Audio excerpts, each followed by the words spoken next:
എല്ലാ നദികളും അവസാനം ചെന്ന് ചേരുന്നത് സമുദ്രത്തിലാണ്.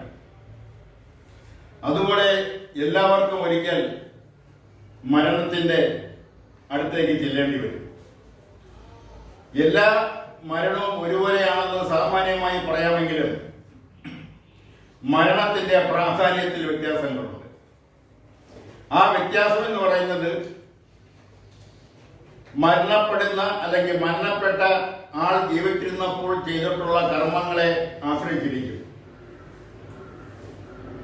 ജനോപകാരപ്രദമായ കാര്യങ്ങൾ ചെയ്തിട്ടുള്ള പൊതുപ്രവർത്തകൻ, രാഷ്ട്രീയ പ്രവർത്തകൻ, ജനങ്ങളെ സ്വാധീനിച്ചിട്ടുള്ള സാഹിത്യ കലാകാരന്മാർ, അങ്ങനെയുള്ള ഒരു ജനങ്ങളെ സ്വാധീനിച്ച ഒരു കലാകാരനായിരുന്നു കഴിഞ്ഞ ദിവസം വിട പറഞ്ഞ ശ്രീനിവാസൻ. ചലച്ചിത്ര നടൻ, കഥാകൃത്ത്, തിരക്കഥാകൃത്ത്, സംവിധായകൻ എന്നീ മേഖലകളിലെല്ലാം തൻ്റെതായ കയ്യൊപ്പ് ചാർത്തിയ ഒരു അതുല്യ കലാപ്രതിഭയായിരുന്നു ശ്രീനിവാസൻ.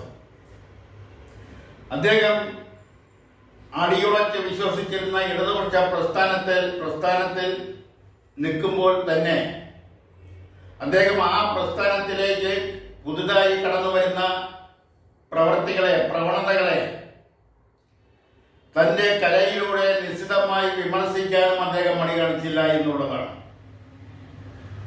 അതിന് ഏറ്റവും വലിയ ഉദാഹരണങ്ങളാണ് ചിന്താവിഷ്ടയായ ശ്യാമള, അറബിക്കഥ, സന്ദേശം തുടങ്ങിയ സിനിമകൾ.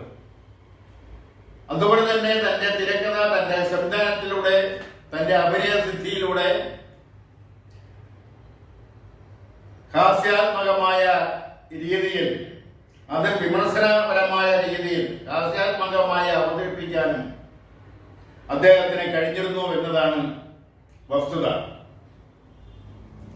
ആ ഒരു കലാപ്രതിഭയാണ് മലയാളത്തിന് നഷ്ടമായിരിക്കുന്നത്.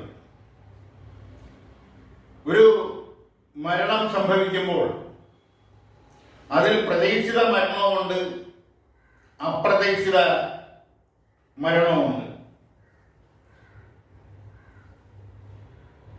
പ്രതീക്ഷിത മരണം എന്ന് പറയുന്നത്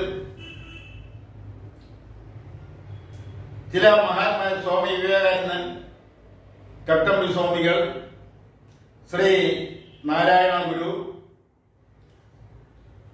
അതുപോലുള്ള വാൽമീകികളുടെ മരണമെല്ലാം പ്രതീക്ഷിത മരണമായിരുന്നു. അതേസമയം ഗാന്ധിജിയുടേത് പോലുള്ള മരണങ്ങൾ അതെല്ലാം അപ്രതീക്ഷിത മരണങ്ങളുടെ പട്ടികയിൽപ്പെടുന്നതാണ്. ഇവിടെ ശ്രീനിവാസനെ സംബന്ധിച്ചിടത്തോളം ഏകദേശം പ്രതീക്ഷിത മരണമായിരുന്നു. ആ മരണമാണ് മലയാള ചലച്ചിത്ര രംഗത്തേക്ക് എന്നും ഒരു വിടവ് സൃഷ്ടിച്ചുകൊണ്ട് അദ്ദേഹത്തിൻ്റെ അഭിനയസിദ്ധി, അദ്ദേഹത്തിൻ്റെ തിരക്കഥയിലൂടെ ജനങ്ങളെ സ്വാധീനിച്ച കഥാപാത്രങ്ങൾ, അദ്ദേഹത്തിൻ്റെ സംവിധാന കലയിലൂടെ ജനങ്ങളുടെ മനസ്സിലേക്ക് ആഴത്തിൽ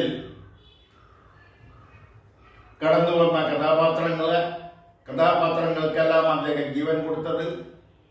അതിലൂടെയായിരിക്കും അദ്ദേഹം വരുംകാലങ്ങളിൽ അറിയപ്പെടാൻ പോകുന്നത്. അദ്ദേഹത്തിൻ്റെ സ്മരണ എന്നും നിലനിൽക്കുന്നതെല്ലാം അദ്ദേഹം സൃഷ്ടിച്ച, അദ്ദേഹം ജീവൻ നൽകിയ നിരവധി കഥാപാത്രങ്ങളിലൂടെയായിരിക്കും.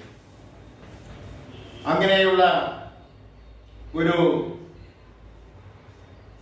കലാകാരനെയാണ് ശ്രീനിവാസന്റെ